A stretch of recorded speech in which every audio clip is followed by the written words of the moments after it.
What is Sabbath? There's so many Bible verses we could talk about that point to the necessity and the design of the Sabbath. But you've probably heard that in the beginning, God created for 6 days and created the earth and created us. And then on the seventh day, he rested and he said it's good. And he said it's good every day. But God is infinite. He is infinity. And all of his characteristics are infinite because he's infinite.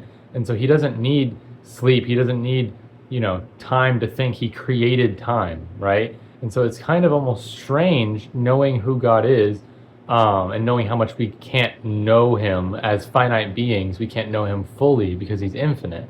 And so it's kind of confusing. Like, why did God rest? He doesn't need sleep. And the point was that rest was something he gave for us. It is something that is a gift from God to you. He baked it into how we are built, into the fabric of existence, in the way that he made the world.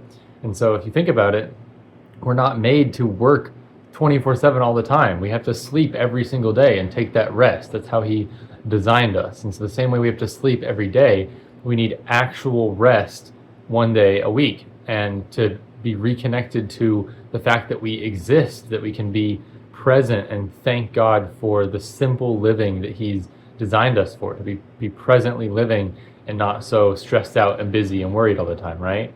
And so I understand the importance of Sabbath a lot of the time, but the actual application of it is a lot harder because, for a while it was, I'll go on a walk and hang out with God, maybe read an extra passage of the Bible. But then the rest of my day, it looks the same as every other day, where I'm completely zoned out and numbing myself with different movies and video games and TV shows and isolating myself in that way. And then the next day after Sabbath, when I start the week, I'm like, ugh, like I just feel drained and unable to show up the same way because I've numbed myself into oblivion, like I do every other day, right? And so what Sabbath should be, what it should look like, is a day set apart for God. Literally take all your devices, put them in a box somewhere, turn off all the TVs and everything, and do anything that's good, godly fun. It doesn't have to be sitting alone in your room with the Bible the whole day, right? Go out with friends and go walk around and talk about random stuff and laugh together. Go